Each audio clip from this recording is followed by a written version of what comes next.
शिव पुराण 11 भगवान शिव का गंगावतरण तीर्थ में तपस्या के लिए आना, हिमवान द्वारा उनका स्वागत, पूजन और स्तवन तथा भगवान शिव की आज्ञा के अनुसार उनका उस स्थान पर दूसरों को न जाने देने की व्यवस्था करना। पुत्री लोक पूजित शक्ति स्वरूपा पार्वती हिमालय के घर में रहकर बढ़ने लगी।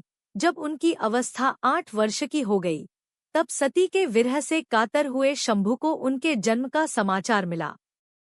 नारद उस अद्भुत बालिका पार्वती को हृदय में रखकर वे मन ही मन बड़े आनंद का अनुभव करने लगे। इसी बीच में लौकिक गति का आश्रय ले शंभु ने अपने मन को एकाग्र करने के लिए तप करने का विचार किया।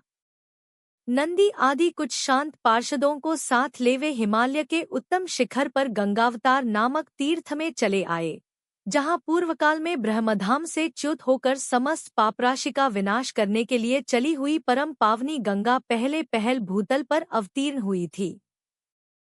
जितेंद्रिय हर ने वहीं रहकर तपस्या आरंभ की। वे आलस्यरहित हो चेतन, ज्ञानस्वरूप, नित्य, ज्योतिर्मय, निरामय, जगन्मय, चिदानंद स्वरूप, द्वैतहीन तथा आश्रय रहित अपने आत्मभूत परमात्मा का एकाग्र भाव से चिंतन करने लगे। भगवान हर के ध्यानपरायण होने पर नंदी भृंगी आदि कुछ अन्य पार्षदगण भी ध्यान में तत्पर हो गए। उस समय कुछ ही प्रमथगण परमात्मा शंभु की सेवा करते थे। वे सबके सब मौन रहते और एक शब्द भी नहीं बोलते थे। कुछ द्वारपाल हो गए थे। इसी समय गिरिराज हिमवान उस औषधिभूल शिखर पर भगवान शंकर का शुभागमन सुनकर उनके प्रति आदर की भावना से वहां आए। आकर सेवकों सहित गिरिराज ने भगवान रुद्र को प्रणाम किया, उनकी पूजा की और अत्यंत प्रसन्न हो हाथ जोड़ उनका सुंदर स्तवन किया। फिर हिमालय ने कहा, प्रभो, मेरे सौभाग्य का उदय हुआ है जो आप यहाँ पधारे हैं। आपने मुझे सनात कर वर्णन किया है कि आप दीनवत्सल हैं। आज मेरा जन्म सफल हो गया। आज मेरा जीवन सफल हुआ और आज मेरा सब कुछ सफल हो गया, क्योंकि आपने यहाँ पदार्पण करने का कष्ट उठाया है। महेश्वर, आप मुझे अपना दास समझकर शांत भाव से मुझे सेवा के लिए आज्ञा दीजिए। मैं बड़ी प्रसन्नता से अनन्य चित्त होकर आपकी सेवा करूँगा। ब्रह्मा जी कहते हैं, नारद, गिरिराज का यह वचन सुनकर महेश्वर ने किंचित आंखें खोली और सेवकों सहित हिमवान को देखा। सेवकों सहित गिरिराज को उपस्थित देख ध्यानयोग में स्थित हुए जगदीश्वर वृषभध्वज ने मुस्कुराते हुए से कहा, महेश्वर बोले, शैलराज, मैं तुम्हारे शिखर पर एकांत में तपस्या करने के लिए आया हूँ। तुम ऐसा प्रबंध करो जिससे कोई भी मेरे निकट न आ सके। तुम महात्मा हो, तपस्या के धाम हो तथा मुनियों, देवताओं, राक्षसों और अन्य महात्माओं को भी सदा आश्रय देने वाले हो। द्विज आदि का तुम्हारे ऊपर सदा ही निवास रहता है। गंगा से अभिषिक्त होकर सदा के लिए पवित्र हो गए हो। दूसरों का उपकार करने वाले तथा संपूर्ण पर्वतों के सामर्थ्यशाली राजा हो। गिरिराज, मैं यहाँ गंगावतरण स्थल में तुम्हारे आश्रित होकर आत्मसंयम पूर्वक बड़ी प्रसन्नता के साथ तपस्या करूँगा। शैलराज, गिरिश्रेष्ठ, जिस साधन से यहाँ मेरी तपस्या बिना किसी विघ्न बाधा के चालू रह सके, उसे इस समय प्रयत्नपूर्वक करो। पर्वत प्रवर शिवपुराण 12 हिमवान का पार्वती को शिव की सेवा में रखने के लिए उनसे आज्ञा मांगना और शिव का कारण बताते हुए इस प्रस्ताव को अस्वीकार कर देना। ब्रह्मा जी कहते हैं, नारद, तदंतर शैलराज हिमालय उत्तम फल फूल लेकर अपनी पुत्री के साथ हर्षपूर्वक भगवान हर के समीप गए। वहां जाकर उन्होंने ध्यान परायण त्रिलोकीनाथ शिव को प्रणाम किया और अपनी अद्भुत कन्या काली को हृदय से उनकी सेवा में अर्पित कर दिया। फल फूल आदि सारी सामग्री उनके सामने रखकर पुत्री को आगे करके शैलराज ने शंभु से कहा, भगवान, मेरी पुत्री आप भगवान चंद्रशेखर की सेवा करने के लिए उत्सुक है। अतः आपके आराधन की इच्छा से मैं इसको साथ लाया हूँ। यह अपनी 2 सखियों के साथ सदा आप शंकर की ही सेवा में रहे। नाथ, यदि आपका मुझ पर अनुग्रह है तो इस कन्या को सेवा के लिए आज्ञा दीजिए। तब भगवान शंकर ने उस परम मनोहर कामरूपिणी कन्या को देखकर आंखें मूंद ली और अपने त्रिगुणातीत, अविनाशी, परमतत्वमय उत्तम रूप का ध्यान आरंभ किया। उस समय सर्वेश्वर एवं सर्वव्यापी जटाजूटधारी वेदांत वेद्य चंद्रकला विभूषण शंभु उत्तम आसन पर बैठकर नेत्र बंद किए तप ध्यान में ही लग गए। यह देख हिमाचल ने मस्तक झुकाकर पुनः उनके चरणों में प्रणाम किया। यद्यपि उनके हृदय में दीनता नहीं थी, तो भी वे उस समय इस संशय में पड़ गए कि न जाने भगवान मेरी प्रार्थना स्वीकार करेंगे या नहीं। वक्ताओं में श्रेष्ठ गिरिराज हिमवान ने जगत के एकमात्र बंधु भगवान शिव से इस प्रकार कहा।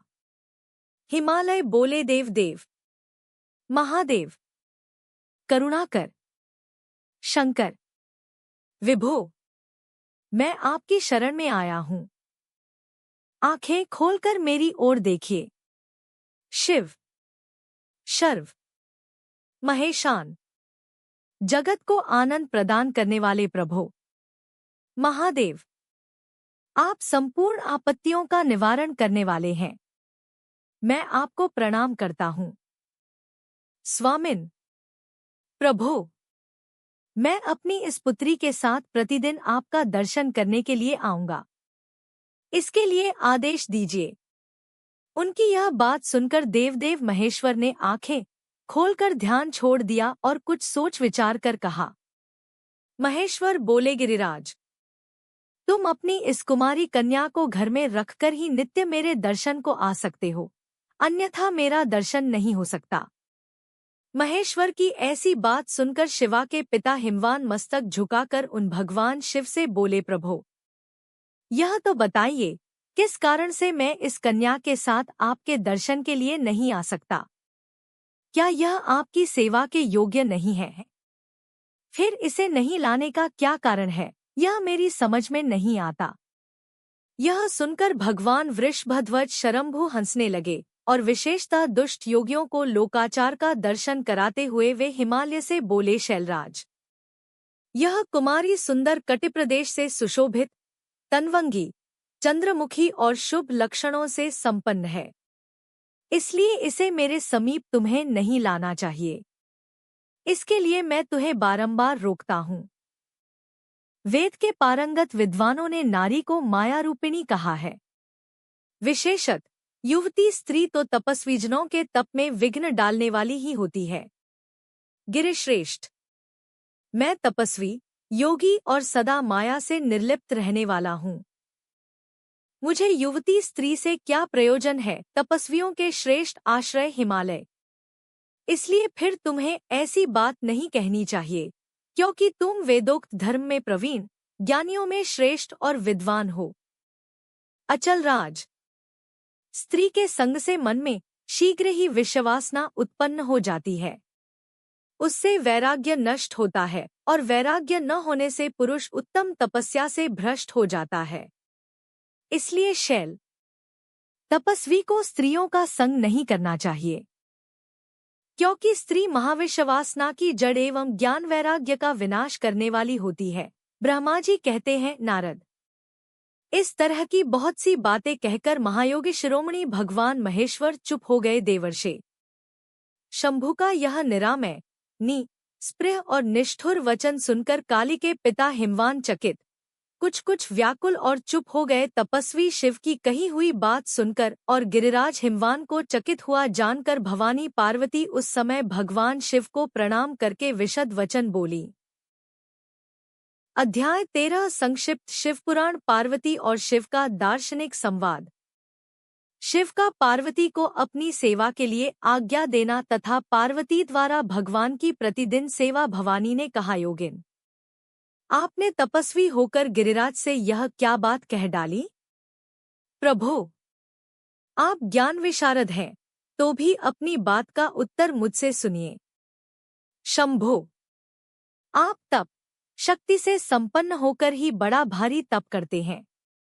उस शक्ति के कारण ही आप महात्मा को तपस्या करने का विचार हुआ है। सभी कर्मों को करने की जो वह शक्ति है, उसे ही प्रकृति जानना चाहिए। प्रकृति से ही सबकी सृष्टि, पालन और सहार होते हैं। भगवन, आप कौन हैं और सूक्ष्म प्रकृति क्या है, इसका विचार कीजिए। प्रकृति के बिना लिंगरूपी महेश्वर कैसे हो सकते हैं? आप सदा प्राणियों के लिए जो अर्चनीय, वंदनीय और चिंतनीय है, वह प्रकृति के ही कारण है। इस बात को हृदय से विचार कर ही आपको जो कहना हो, वह सब कहिए। ब्रह्मा जी कहते हैं, नारद, पार्वती जी के इस वचन को सुनकर महती लीला करने में लगे हुए प्रसन्नचित्त महेश्वर हंसते हुए बोले। महेश्वर ने कहा, मैं उत्कृष्ट तपस्या द्वारा ही प्रकृति का नाश करता हूँ और तत्वतः प्रकृतिरहित शंभु के रूप में स्थित होता हूँ। अतः सत्पुरुषों को कभी या कहीं प्रकृति का संग्रह नहीं करना चाहिए। लोकाचार से दूर एवं निर्विकार रहना चाहिए। नारद, जब शंभु ने लौकिक व्यवहार के अनुसार यह बात कही, तब काली मन ही मन हंसकर मधुर वाणी में बोली। काली ने कहा, कल्याणकारी प्रभु, योगिन, आपने जो बात कही है, क्या वह वाणी प्रकृति नहीं है? फिर आप उससे परे क्यों नहीं हो गए? क्यों प्रकृति का सहारा लेकर बोलने लगे? इन सब बातों को विचार करके तात्विक दृष्टि से जो यथार्थ बात हो, उसी को कहना चाहिए। यह सब कुछ सदा प्रकृति से बंधा हुआ है, इसलिए आपको न तो बोलना चाहिए और न कुछ करना ही चाहिए, क्योंकि कहना और करना सब व्यवहार प्राकृत ही है। आप अपनी बुद्धि से इसको समझिए। आप जो कुछ सुनते, खाते, देखते और करते हैं, वह सब प्रकृति का ही कार्य है। झूठे वाद विवाद करना व्यर्थ है। प्रभो, शंभो, यदि आप प्रकृति से परे हैं, तो इस समय इस हिमवान पर्वत पर आप तपस्या किस लिए करते हैं? हर प्रकृति ने आपको निगल लिया है, अतः आप अपने स्वरूप को नहीं जानते। ईश, आप यदि अपने स्वरूप को जानते हैं, तो किस लिए तप करते हैं? योगिन, मुझे आपके साथ वाद विवाद करने की क्या आवश्यकता है? प्रत्यक्ष प्रमाण उपलब्ध होने पर विद्वान पुरुष अनुमान प्रमाण को नहीं मानते।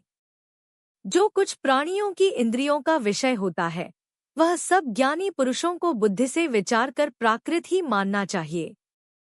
योगीश्वर, बहुत कहने से क्या लाभ? मेरी उत्तम बात सुनिए। मैं प्रकृति हूँ, आप पुरुष हैं। यह सत्य है, सत्य है, इसमें संशय नहीं है। मेरे अनुग्रह से ही आप सगुण और साकार माने गए हैं।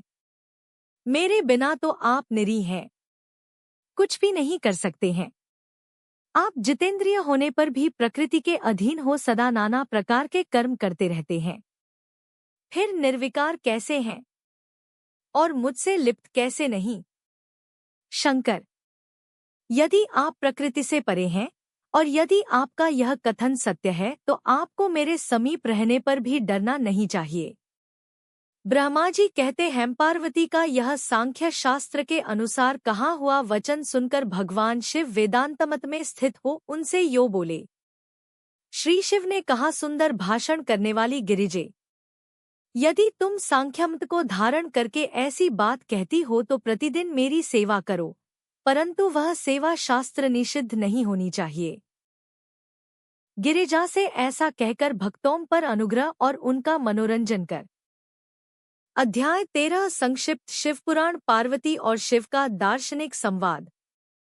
शिव का पार्वती को अपनी सेवा के लिए आज्ञा देना तथा पार्वती द्वारा भगवान की प्रतिदिन सेवा। भवानी ने कहा, योगिन, आपने तपस्वी होकर गिरिराज से यह क्या बात कह डाली? प्रभो, आप ज्ञान विशारद हैं, तो भी अपनी बात का उत्तर मुझसे सुनिए। शंभो, आप तप शक्ति से संपन्न होकर ही बड़ा भारी तप करते हैं। उस शक्ति के कारण ही आप महात्मा को तपस्या करने का विचार हुआ है। सभी कर्मों को करने की जो वह शक्ति है, उसे ही प्रकृति जानना चाहिए। प्रकृति से ही सबकी सृष्टि, पालन और सहार होते हैं। भगवन, आप कौन हैं और सूक्ष्म प्रकृति क्या है, इसका विचार कीजिए। प्रकृति के बिना लिंगरूपी महेश्वर कैसे हो सकते हैं? आप सदा प्राणियों के लिए जो अर्चनीय, वंदनीय और चिंतनीय है, वह प्रकृति के ही कारण है। इस बात को हृदय से विचार कर ही आपको जो कहना हो वह सब कहिए। ब्रह्मा जी कहते हैं, नारद, पार्वती जी के इस वचन को सुनकर महती लीला करने में लगे हुए प्रसन्नचित्त महेश्वर हंसते हुए बोले। महेश्वर ने कहा, मैं उत्कृष्ट तपस्या द्वारा ही प्रकृति का नाश करता हूँ और तत्वतः प्रकृतिरहित शंभु के रूप में स्थित होता हूँ। अतः सत्पुरुषों को कभी या कहीं प्रकृति का संग्रह नहीं करना चाहिए। लोकाचार से दूर एवं निर्विकार रहना चाहिए। नारद, जब शंभु ने लौकिक व्यवहार के अनुसार यह बात कही, तब काली मन ही मन हंसकर मधुर वाणी में बोली। काली ने कहा, कल्याणकारी प्रभु, योगिन, आपने जो बात कही है, क्या वह वाणी प्रकृति नहीं है? फिर आप उससे परे क्यों नहीं हो गए? क्यों प्रकृति का सहारा लेकर बोलने लगे? इन सब बातों को विचार करके तात्विक दृष्टि से जो यथार्थ बात हो उसी को कहना चाहिए। यह सब कुछ सदा प्रकृति से बंधा हुआ है, इसलिए आपको न तो बोलना चाहिए और न कुछ करना ही चाहिए, क्योंकि कहना और करना सब व्यवहार प्राकृत ही है। आप अपनी बुद्धि से इसको समझिए। आप जो कुछ सुनते, खाते, देखते और करते हैं, वह सब प्रकृति का ही कार्य है। झूठे वाद विवाद करना व्यर्थ है। प्रभो, शंभो, यदि आप प्रकृति से परे हैं, तो इस समय इस हिमवान पर्वत पर आप तपस्या किस लिए करते हैं? हर प्रकृति ने आपको निगल लिया है, अतः आप अपने स्वरूप को नहीं जानते। ईश, आप यदि अपने स्वरूप को जानते हैं तो किस लिए तप करते हैं? योगिन, मुझे आपके साथ वाद विवाद करने की क्या आवश्यकता है? प्रत्यक्ष प्रमाण उपलब्ध होने पर विद्वान पुरुष अनुमान प्रमाण को नहीं मानते। जो कुछ प्राणियों की इंद्रियों का विषय होता है, वह सब ज्ञानी पुरुषों को बुद्धि से विचार कर प्राकृत ही मानना चाहिए। योगीश्वर, बहुत कहने से क्या लाभ? मेरी उत्तम बात सुनिए। मैं प्रकृति हूँ, आप पुरुष हैं। यह सत्य है, सत्य है, इसमें संशय नहीं है। मेरे अनुग्रह से ही आप सगुण और साकार माने गए हैं। मेरे बिना तो आप निरीह हैं, कुछ भी नहीं कर सकते हैं। आप जितेंद्रिय होने पर भी प्रकृति के अधीन हो सदा नाना प्रकार के कर्म करते रहते हैं। फिर निर्विकार कैसे हैं और मुझसे लिप्त कैसे नहीं? शंकर, यदि आप प्रकृति से परे हैं और यदि आपका यह कथन सत्य है, तो आपको मेरे समीप रहने पर भी डरना नहीं चाहिए। ब्रह्मा जी कहते हैं, पार्वती का यह सांख्य शास्त्र के अनुसार कहा हुआ वचन सुनकर भगवान शिव वेदांतमत में स्थित हो उनसे यो बोले। श्री शिव ने कहा, सुंदर भाषण करने वाली गिरिजे, यदि तुम सांख्यमत को धारण करके ऐसी बात कहती हो तो प्रतिदिन मेरी सेवा करो, परंतु वह सेवा शास्त्र निषिद्ध नहीं होनी चाहिए। गिरिजा से ऐसा कहकर भक्तों पर अनुग्रह और उनका मनोरंजन करने वाले भगवान शिव हिमवान से बोले। शिव ने कहा, गिरिराज, मैं यहीं तुम्हारे अत्यंत रमणीय श्रेष्ठ शिखर की भूमि पर उत्तम तपस्या तथा अपने आनंदमय परमार्थ स्वरूप का विचार करता हुआ विचरूंगा। पर्वतराज, आप मुझे यहाँ तपस्या करने की अनुमति दें। आपकी अनुज्ञा के बिना कोई तप नहीं किया जा सकता। देवाधिदेव शूलधारी भगवान शिव का यह कथन सुनकर हिमवान ने उन्हें प्रणाम करके कहा, महादेव, देवता, असुर और मनुष्यों सहित संपूर्ण जगत तो आपका ही है। मैं तुच्छ होकर आपसे क्या कहूँ? ब्रह्मा जी कहते हैं, नारद, गिरिराज हिमवान के ऐसा कहने पर लोक कल्याणकारी भगवान शंकर हंस पड़े और आदरपूर्वक उनसे बोले, अब तुम जाओ। शंकर की आज्ञा पाकर हिमवान अपने घर लौट गए। वे गिरिजा के साथ प्रतिदिन उनके दर्शन के लिए आते थे। काली अपने पिता के बिना भी दोनों सखियों के साथ नित्य शंकर जी के पास जाती और भक्तिपूर्वक उनकी सेवा में लगी रहती। नंदीश्वर आदि कोई भी गण उन्हें रोकता नहीं था। तात महेश्वर के आदेश से ही ऐसा होता था। प्रत्येक गण पवित्रतापूर्वक रहकर उनकी आज्ञा का पालन करता था। जो विचार करने से परस्पर अभिन्न सिद्ध होते हैं, उन्हीं शिवा और शिव ने सांख्य और वेदांत मत में स्थित हो जो कल्याणदायक संवाद किया, वह सर्वदा सुख देने वाला है। वह संवाद मैंने यहाँ कह सुनाया। इंद्रियातीत भगवान शंकर ने गिरिराज के कहने से उनका गौरव मानकर उनकी पुत्री को अपने पास रहकर सेवा करने के लिए स्वीकार कर लिया। काली अपनी 2 सखियों के साथ चंद्रशेखर महादेव जी की सेवा के लिए प्रतिदिन आती जाती रहती थी। वे भगवान शंकर के चरण धोकर उस चरणामृत का पान करती थी। आग से तपाकर शुद्ध किए हुए वस्त्र से अथवा गर्म जल से धोए हुए वस्त्र के द्वारा उनके शरीर का मार्जन करती, उसे मलती पोंछती थी। फिर 16 उपचारों से विधिवत हर की पूजा करके बारंबार उनके चरणों में प्रणाम करने के पश्चात प्रतिदिन पिता के घर लौट जाती रहीं। मुनिश्रेष्ठ, इस प्रकार ध्यानपरायण शंकर की सेवा में लगी हुई शिवा का महान समय व्यतीत हो गया, तो भी वे अपनी इंद्रियों को संयम में रखकर पूर्ववत उनकी सेवा करती रहीं। महादेव जी ने जब फिर उन्हें अपनी सेवा में नित्य तत्पर देखा, तब वे दया से द्रवित हो उठे और इस प्रकार विचार करने लगे, काली जब तपश्चर्याव्रत करेगी और इसमें गर्व का बीज नहीं रह जाएगा, तभी मैं इसका पानी ग्रहण करूंगा। ऐसा विचार करके महालीला करने वाले महायोगीश्वर भगवान भूतनाथ तत्काल ध्यान में स्थित हो गए। मुने परमात्मा शिव जब ध्यान में लग गए, तब उनके हृदय में दूसरी कोई चिंता नहीं